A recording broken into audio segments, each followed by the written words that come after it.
gandata ko vraiment histoire jurmini neni mon gars sûr mi salminimo koko marba mo jamen teki le soldat sans salaire bro mi salminimo. J'espère que tu as lumière en entendant ça. Hein? J'espère que lumière en entendant ça. Non, ane banden. So tay won Europe bi non won Afrique ben biet hein. Ça fait plaisir quand même parce que dum ko min tan sous du wad. Min tan sous wad ni dérange de ma pesti jamm di non. Min tan sous. Yeah.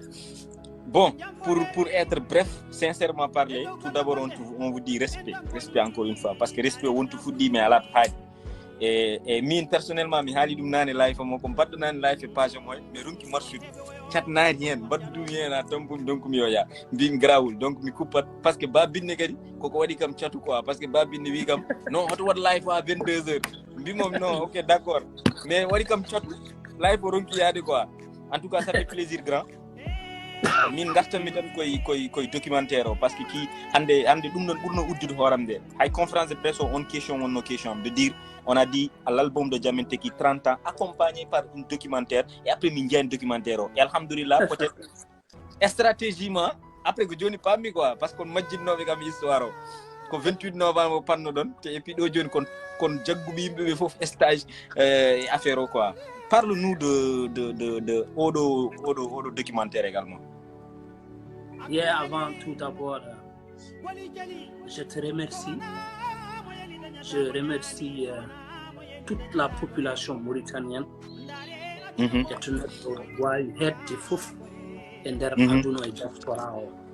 Je remercie toutes les personnes qui ont participé pour la réalisation de ce projet. Il est caméraman, il est ingénieur de son, hein, il est hokkano conseiller. Parce que ça y liggéey ar andi wana Mar et Ousmane tan badidum. Il y a une équipe extraordinaire qui a été derrière. Aujourd'hui même toi qui es là, partagez live pour la famille. Aujourd'hui même toi qui es là en train de me poser des questions, tu as joué un rôle exceptionnel dans leur documentaire. Et je te remercie au fond du cœur. Je t'ai appelé au téléphone pour te remercier. J'ai appelé Laos, j'ai appelé Moussa VC, j'ai appelé Elage, j'ai appelé Khali Diallo, j'ai appelé toutes ces bonnes personnes qui ont participé pour réaliser. En commençant, Doubidou yo Allah yobe berndema. Parce que quand on a commencé à travailler dans le projet, il fallait prendre les réfugiés mauritaniens ou de Sénégal. Et tu étais la seule personne qui était sur place. La première image que tu as envoyée, on avait un problème de son. Et aujourd'hui, il faut que les gens sachent tout ce qui a été fait à Dakar par rapport aux images des réfugiés qu'on personnellement. Ça fait plaisir, ça me fait plaisir et puis plaisir mode quoi. Voilà. Et ce qui est intéressant dans tout ça, il faut en badi liggéeyo badden dum et discrétion. Hande kala mo yimbe tiyani darne mo dari da hen au niveau Dakar, darne mo Laos dari hen au niveau de Nouakchott, darne mo Moussa VC dari hen au niveau de Nouakchott, darne mo Tewje Djeri Diallo dari hen au niveau de Mali, ay goto anda. Il y a des gens dans l'ombre qui ont fait un travail extraordinaire. Maintenant, il faut que les gens comprennent, le documentaire, on l'a commencé depuis 2021. 2021. Depuis 2021, on a commencé à prendre des images. Parce que comme on a l'habitude de dire, artiste, on me faut andoudi to fay chaque moment. Quand on a parlé de l'album, on a dit suivi d'un documentaire. Les gens ont même oublié par rapport à incident qui est par rapport à l'album. Parce que les gens mais après tout, comme on l'a dit, on peut nous empêcher de nous exprimer, on peut nous empêcher on peut nous empêcher de faire beaucoup de choses, mais quand on est hakkillaji même ko hay goto wawa hadde men do.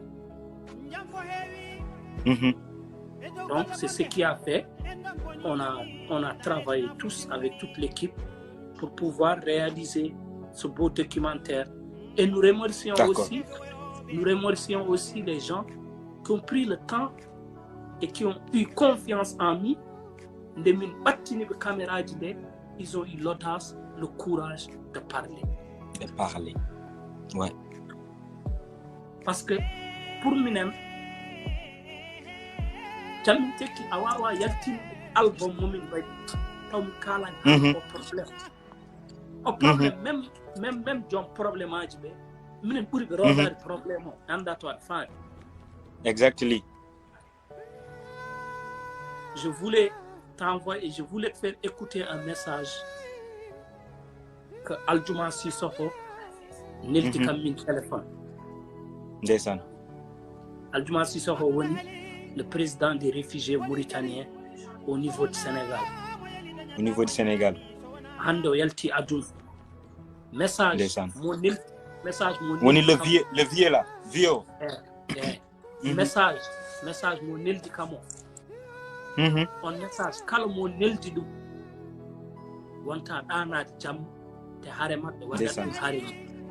Aran ko wi kam dubidu. O wi kam de neldi mo mi message be yidi andudem. O wi kam ma ba mbiyata mbi won e o wi alhamdulillah rabbil alamin on est sauvé. Ndeysaan. Oui, comme on est sauvé. Parce qu'il y a Jaminte qui se met en contact avec nous pour notre situation. Ndeysaan. Fokalo be di no mais comme ko téléphone am kalten wawa dem fokalo. Exactement, ndeysaan. Ça hedim en vocal tu es obligé de prendre ce combat à cœur et de te donner pour que affaire wawa apporte de monde aussi quoi. Exactement. Exactement. Mais Mar dans tout ça, Trico c'est beau, c'est cool, ça fait partie de nous les Mauritaniens également parce que l'histoire god mo ngandanda horma hande so mi yehi Afrique du Sud won ton natami automatiquement mi hollete histoire Mandela. Sa yehi Sénégal a hollete histoire Soundiata Keita, koleda histoire Samba Galadjeji, kalanda l'histoire de Albouri Diatta, de Lat Dior Ngoné Latyr Diop, anyway, de Cheikh Anta Diop. Maintenant, en Mauritanie, aujourd'hui, les 28 soldats pendus, 28 novembre en 1990, si je ne me trompe pas, ou 89. 90. Hande Odo Histoire, ça fait partie de nous. Moi, je ne parle pas les peuples mauritaniens. Moi, je parle que tous les Mauritaniens, citoyens lambda, ça te concerne parce que vraiment, ça touche. Sûrement, ça te fait à la haine d'inado, à djogi en code dire. Ça à la haine code dire, à djogi en mangandouda. Dans tout, un documentaire, pour moi, un documentaire, comme cible, c'était quoi? Que Mahmoud Baïdigay, par exemple, je donne un exemple avec Mahmoud Baïdigay. Il parle de Kanko, il ne faut pas fêter. Et aujourd'hui, si tu es l'ami de Mahmoud Baïdigay, tu ne peux pas fêter ça parce que le père de Mahmoud Baïdigay, il fait partie des 28 soldats warabé, ou 89 Kambene Kadibe, Bendani Odon Affaire, Hembe Tachina, ou Wuri ou Yidum, How Mouni Hando Djogi, Wow de Jordan. Dans les histoires au Fof, ko documentaire, ce n'est pas des documentaires que Yimbe Wat et Kali, non, que Wourbedum. Que Wourbedum, Kalantuma Histoire. Pourquoi vous avez pris le choix de voir des cibles directement avec des gens Wourbedum Bekoldum? Non, déjà, premier respect, c'était, on voulait faire documentaire qui ressemble à notre univers minen déjà, qui est hip-hop. De Jaminteki ou qui est de hip-hop? Non, pas de Jaminteki. Le documentaire peut être produit par Jaminteki, mais le documentaire, on voulait faire je parlais une fois avec Oumar Minete, je lui ai dit Oumar Kame, je veux que le documentaire qu'on est en train de faire, ça soit hip-hop. Que ça soit hip-hop. Et on retrouve l'engagement, on retrouve les signatures, on retrouve les codes des hip-hopers.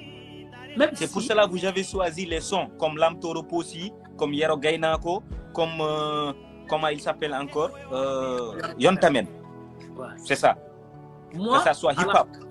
À la base, pour les artistes, je ne vais pas dire j'ai envoyé des messages pour tout le monde, mais j'ai envoyé des messages pour beaucoup d'artistes en disant qu'on est en train de faire un documentaire. Il se peut, si on dit un documentaire, seulement par rapport à la Jimbe, ce n'est intéressant, on va l'utiliser. J'ai eu l'accord de tous les artistes. Maintenant, dans toute chose, on ne peut pas mettre tout le monde. Effectivement. Mais pour nous, comme que c'est le hip-hop, s'il a été un seul artiste à intégrer nous-mêmes, c'est tout le hip-hop mauritanien qui est dedans. Parce que c'est produit par le hip-hop mauritanien, c'est réalisé par le hip-hop mauritanien, c'est filmé par le hip-hop mauritanien, c'est monté par le hip-hop mauritanien, et tu retrouves les sons des hip-hopeurs mauritaniens. Et d'une part, c'est rendre hommage au hip-hop mauritanien par rapport à cet engagement que les gens ils ont depuis le début. C'est dans le hip-hop mauritanien, il n'y a pas un artiste mauritanien, n'importe comment qui n'a pas fait une chanson pour dénoncer l'injustice en Mauritanie. Tous les hip-hopeurs mauritaniens, qui a fait une chanson pour dire Mauritanie du racisme, pour dire Balé Mauritanie Bourani, pour parler des événements 89. Donc, c'est une manière aussi de rendre hommage au hip-hop mauritanien par rapport à cette négligence. À cette négligence que les gens ils ont à travers le hip-hop. Exactement. Parce que mon frère, il faut que les gens ils comprennent qu'on a subi, nous les hip-hopeurs mauritaniens, on a subi des choses les plus horribles et abondantes hip-hop mauritanien par rapport au manque de considération. On a un gouvernement au Djogi, même société mauritanienne Djogi. Et aujourd'hui, le hip-hop n'a jamais transhumé. Le hip-hop est resté authentique. Le hip-hop est resté pur. Le hip-hop est resté, malgré les manques de moyens, le hip-hop mauritanien Allah. On a tel, on a radio, on a droit d'auteur, on n'a rien du tout. Mais on a toujours donné notre vie, notre temps, notre énergie pour la cause des Mauritaniens en Mauritanie. Et le hip-hop mauritanien qui compte, il y a combien d'albums qui sont produits par des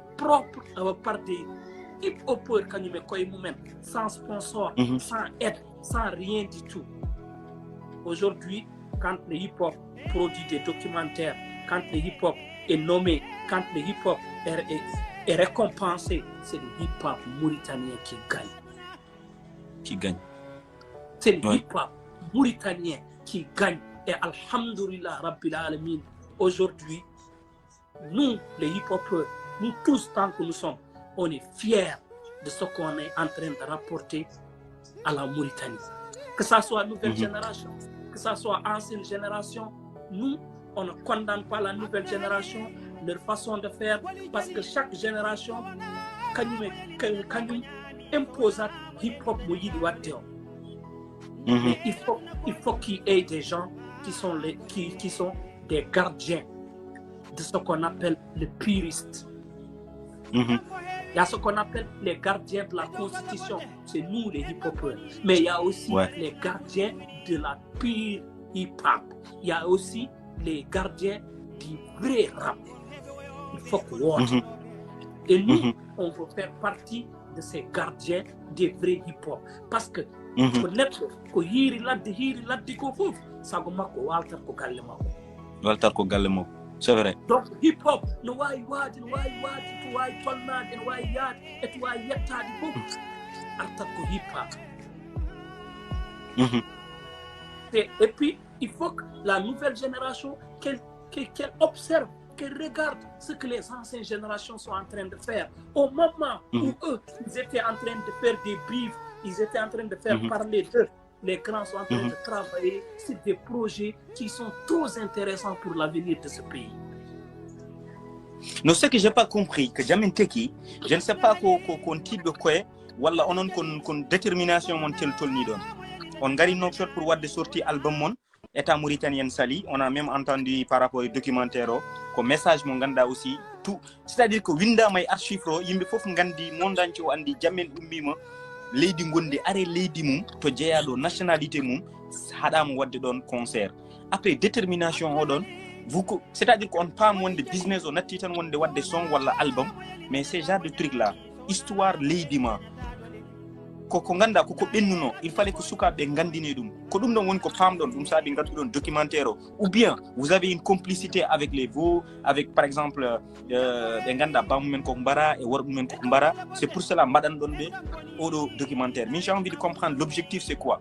Ça fait partie de projet de Jamin Teki ou ça fait partie de l'engagement de Jamin Teki Djogi et de Leidindi?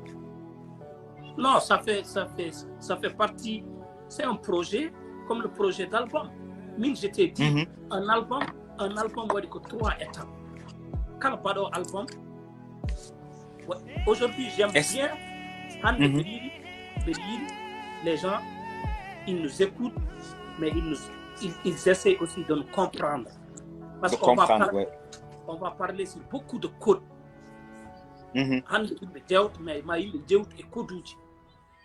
Album, 3 étapes. Ok. On a fait la première étape. C'est de promouvoir l'album. On l'a fait. Après, Sivio, c'est la sortie de l'album. On l'a pas réussi. Après la 3e étape, c'est que Sivi album. On l'a pas fait. On l'a fait en 2 parties. On a fait un concert à Paris. On a fait un concert aux États-Unis. Sivi album, wawa, résumé et 2 concerts. Donc 3 étapes, mais réussir une étape courte. On est la promotion de l'album. La sortie, on l'a foiré. Ouais. Sivio, on l'a foiré. Maintenant, il fallait que Jamin Teki, Jagido et processus après l'album, il y avait quelque chose qui était là. Et on a pris tout. On a misé ça sur après l'album qui était le documentaire. Le documentaire. Donc, je veux que mes jeunes frères, ils comprennent. Quand on parle d'album, on a ces 3 étapes. Et quand on foire ces 3 étapes d'un album, on perd tout. La promotion, la sortie, suivi. Donc, Jamin Teki a réussi la promotion parce que juste l'affiche mon badi on promotera nos albums, on promoti album. La sortie, c'est à la saboter, ça foiré. Sivio, ça foire. Maintenant, Jamin Teki, existence même. Quelle chance qui reste à Jamin Teki? C'est ce documentaire qui va montrer aux gens la sortie de l'album. Mais maintenant, comme j'ai dit, pour ne pas être répétitif, on a voulu aussi rendre hommage dans le documentaire le hip-hop mauritanien, l'engagement du hip-hop mauritanien depuis qu'elle a existé. Parce que nous, peut-être que nous dans notre engagement, mais il y avait des gens engagés avant nous. Mais c'était l'engagement sur une autre forme et sur une autre langue. Si tu es engagé en Hassania, tu peux toucher, mais tu touches peu de personnes parce que la langue Hassania, à part les Harati, les gens qui le parlent, ils n'ont pas de problème dans la société. Ouais. DJ H faisait de l'engagement, mais DJ H, ouais. Ampleur, Jamin Teki jogue engagement, au heban quand on donne ampleur, parce que Hassani et Mohala non touché, c'est vrai, les Haratines sont touchés. Mais, deux Haratines, il y avait les mains. qui n'avait rien à cirer de ce que DJ H disait. Parce que c'est la langue. Mais quand Jammeh Teki est venu, il engagement et Pulaar, tous les Haalpulaar, mépris de justice, se sont retrouvés sur Jammeh Teki. Donc, mais il faut qu'on revienne un peu par rapport à l'album. L'album, il y a des gens qui ont dit, on ramasse, on dit l'album et puis on dit, et d'après mine, j'ai envie de comprendre. Quel combat après sorti l'album? Qu'est-ce que vous avez fait? Bien, on dit l'album, on côté. Voilà, la famille, s'il vous plaît, partagez l'info, les gars. Partagez-nous, s'il vous plaît. Et mine, sincèrement, je ne parle pas pour moi, je parle pour les gens qui nous écoutent.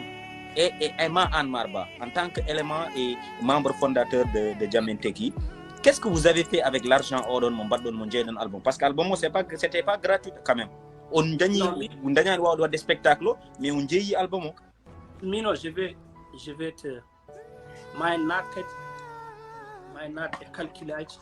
Hangasnen, explique ma affaire gote. En Mauritanie, Abda MC sort un album, Inch'Allah, le 3 décembre. On demande 3 décembre. à tout le monde d'aller acheter.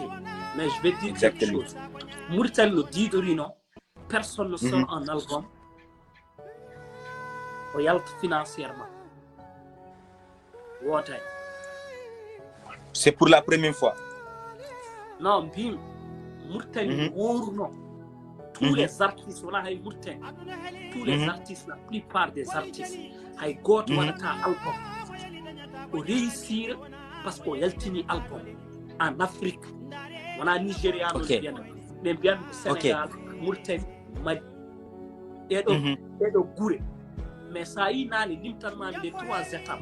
Pourquoi 3e étape est très important pour le CV d'album? Parce que on jalt sahen parce que on bogué notamment yobma 400 000 badna concert ko don babade notamment jalta hen keba concert. L'artiste il réussit dans son produit, c'est quand il y a eu suivi. Il y a suivi à la yalta. Mais à la suivi, sur Taïtanko, mais voilà album, j'achète mes inscrits, je fais les mix, je fais tout, je fais des clips de promotion pour mon album. Je vais au centre culturel, voilà, Esta Capital, voilà, Tumbami, whatever, voilà, concert, yimbe, gara job, khalis, yaltina nen hay artiste ko. Ok. Donc ce yimbe Jammeh Teki yeyi album mais dañani hay 3% et financement pour les albums. Ok. Maintenant, en Andy, en tout cas, ils sont nati. D'habitude, quand tu fais des bons gestes, tu ne le dis même pas. Tu le dis même pas. Je te jure, sur le Saint-Coran. Khalis album ni njalan bi avion bi ma.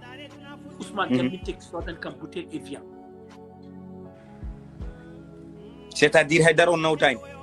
Sur le Saint-Coran, c'est kalam ko wana ko wutumi yindre nena. Min mar de njalan mi avion. Ousmane Jammeh Teki sorni mi bouteille diam. Et pourtant comme j'ai un album, ça veut dire que l'argent, je l'ai laissé là-bas. Je l'ai donné. Tu ne peux pas quitter l'euro pour venir en Afrique pour gagner de l'argent et ramener ça en euros. Et il y a des gestes qui ont été faits à Tawa. Tout le monde, Mar Sodam, Rokira, Diwlin Sodam, Rokira, Afami, Yimbe, Yeweyama, Jogi. Il y a des choses immédiatement, Internet, je suis vraiment désolé même de parler des choses qu'on a fait. Non, parce que je parle de Medhalum tout le temps, mais what be jabata ko kalamiko wonde khalis album de Jammeh Teki kotani en Europe ko Afrique heddi ko walla ko nder nokso heddi wonde jabata kalam dum ko, mais je voulais juste yaltay demgal ma yimbe be ganda mi halano dum pour yogal yimbe be. C'est le problème ane que je vais te dire Jammeh Teki, je vais te dire désolé, je vais dire quelque chose qui est très important Doubidou. Dans ce monde où on est, si tu veux être engagé, si tu veux tenir ta parole, si tu veux être respecté, khalis a tawani ɗum e yumma a tawani ɗum e bamma woto tampin par ce que a anda ɗum kala ka anda fotani tampinde ma aran min ko tampini kam je travaille j'ai mon salaire et ce salaire je suis mbeɗa wurna hen famille am mbeɗa wurna hen hooram Allah yoni kam seede yoni kam mino maɗa ndeysaan million mi yiɗa ɗum par ce que mi anda ɗum so Allah hokki kam noon mbeɗa yiɗi mais wallahi ndeysaan pinɗam aadi je vais jamais baisser mon caleçon pour n'importe quelle personne dans ce monde à cause de l'argent parce que je ne connais pas l'argent et l'argent ce que tu ne connais pas ne doit pas te pousser à faire des choses inhumaines. Si aujourd'hui Diamanteki continue à être des combattants, les gens nous disent vous êtes constant, c'est parce que on a multiplié par 0 que Djogi Abuno les tourne on a multiplié ça par 0 et on s'est dit dans la tête cette chose mi m'aida yid babu Djogi 500 000 et Djummu m'aida fawte yitram m'aida yid neram Djogi 500 000 m'aida yid. Donc pourquoi mi neram jibini kam ha foti potmini mi yirandum on somme, ça n'a pas diminué sa personnalité, ça n'a rien diminué sur sa dignité. Et pourquoi moi je dois perdre ma dignité à cause de cette chose-là? Aujourd'hui, il y a des gens qui ne partagent pas le documentaire de Diamanteki juste parce que Emini Kalis c'est partagé nous a une bonne image quand même Allah yoni ko set tawko artiste uji non wala ko non moi je dis général, je parle pas des artistes parce que affaire au hunde c'est une question de feeling. Quand tu sens tu partages, quand tu sens pas tu partages pas.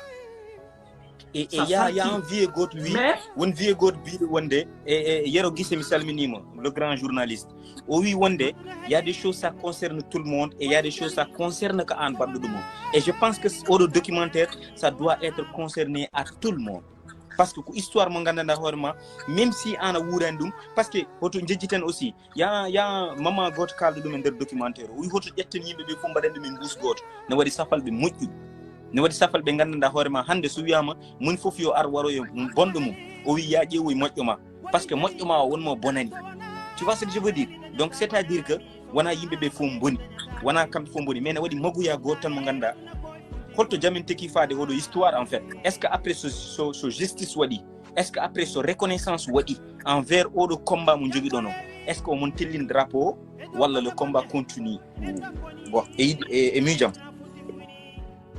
Doubidou arte e ko mbima il y a même pas une minute mbim le partage c'est une question la famille partagée s'il vous plaît mais di ngabba quoi vraiment j'ai envie de yaltinde marba et confort mon quoi partage ko question de feeling mais mbim min bere yanana min marba to jodi mi do min je sais il y a des gens qui n'ont pas partagé ce documentaire parce que ils ont des trucs intérêt personnel comme de tant concert hadi be partage de do hunde ni janana mi mino wana parce que en kaldata wana parce que en baddata wana parce que yida ko badanni ko mais c'est juste il y a un wul wala une personne quelque part a yida ga o yié de Facebook ma ana partager documentaire Diamanteki mais bima non mino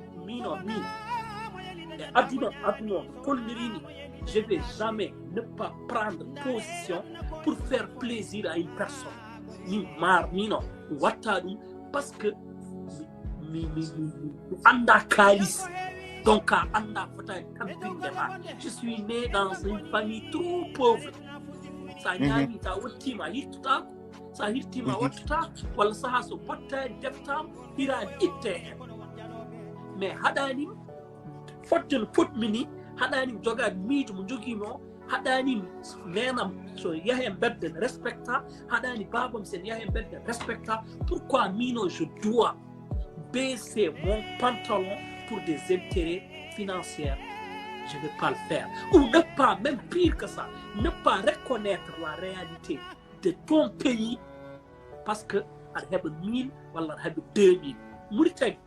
Mauritanie ko asaman. Ça on a gumdo. On a des couleurs on way. La famille partagée et sécurisée l'IFO s'il vous plaît. Bala autre coup de quoi. Donc comme ça sécurise quoi. Vas-y. Mauritanie ko asaman. Ko gumdo. Tan deysan way nam dadi no asamano way. Mauritanie même les blancs, tout corps, quand ils viennent en vacances en Mauritanie, c'est une petite pini, ça que ça, je m'appelle aéroport, c'est des petits taxis, ils connaissent même le problème de la Mauritanie, c'est automatique. Donc, ne pas reconnaître que on a un problème. Donc, à reconnaître que on a un problème, c'est parce que c'est égoïste. C'est parce que tu refuses de voir la vérité en face. Il y a ce qu'on dit, l'intérêt personnel est là, quoi. Ouais. Mauritanie, c'est un pays de racistes. Mauritanie, c'est un pays où les Noirs ne se sentent qu'à la palette. Je m'excuse du terme. Exception, non, et kalokunjida. Exception, non, et kalokunjida. Mais kala palette. Bioma Mauritanie, ni wadi jam. In will wallahi billahi tallahi so joddi be hoore ma on daari darogal on daari hoore ma o mandi ko halat ko wona go mon frère on a le pays le plus riche ou qui fait parmi des pays les plus riches mon frère Mauritanie wadi antoɓe kirtaki le problème c'est population.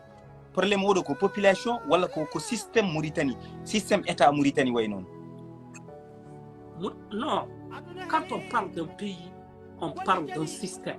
Mais un système, voyez qu'on a coronavirus. Système, quand on rabat. Système, avec la population saloïde de réalité. Quand la réalité est légitime, le contraire est calme. On faut de ton même groupe. Merci, Sistefa. Qui refuse de reconnaître la Mauritanie de racisme. Ok. Tu parles pas de salade Mauritanie, c'est un pays de racisme, c'est un pays de racistes. Aujourd'hui, on va parler de 28 novembre. C'est 510 militaires qui ont été tués. Ils ont été tués par quoi? Parce qu'ils ont des beaux yeux. Parce qu'ils ont de l'argent. Non. Parce qu'ils sont noirs et ils sont intellectuels. Comme des baraques parce qu'ils ont journée. Comme des baraques parce qu'ils ont kalis. Comme des baraques parce que halma bin wit. Comme des baraques parce que wouté ma bin journée. Comme des baraques parce que balène. Que ordon justice wadani ha joni. Depuis Ndene Joni. Non, évidemment, on peut reconnaître. Il y a des bonnes volontés, il y a des gens qui font des bonnes choses. Mais ce monde, on est 90% un petit problème. Mauritanie, c'est un pays, 90% de ce pays. La population ne se retrouve pas. Pourquoi Mauritanie? Sur Internet, va sortir, va regarder, va voir. Quand on parle des malaises, quand on parle des problèmes de la Mauritanie, il n'y a que des Noirs qui parlent. Pourquoi? Parce que les Noirs ne sont pas bien dans ce pays. Ouais. Tu manges. On a parlé. Tu es dans Mauritanie. Donc, à 40 ans, tu as des problèmes.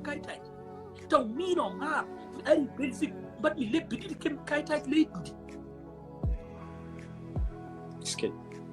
Les petits de la Belgique, but à 2 mois, Belgique, on te donne les papiers de ce pays. Pendant qu'il y a quelqu'un, un samba dans Djibna Mauritanie, en 40 ans, il a un problème pour être de Kaï Djib Mauritanie. Parce que quoi, balèche? Tu vas dans les centres de recensement des Mauritaniens, tu vas dans les places où les gens font les pièces d'identité Mauritanie, Aïta Chapat, Bodé, Genvain.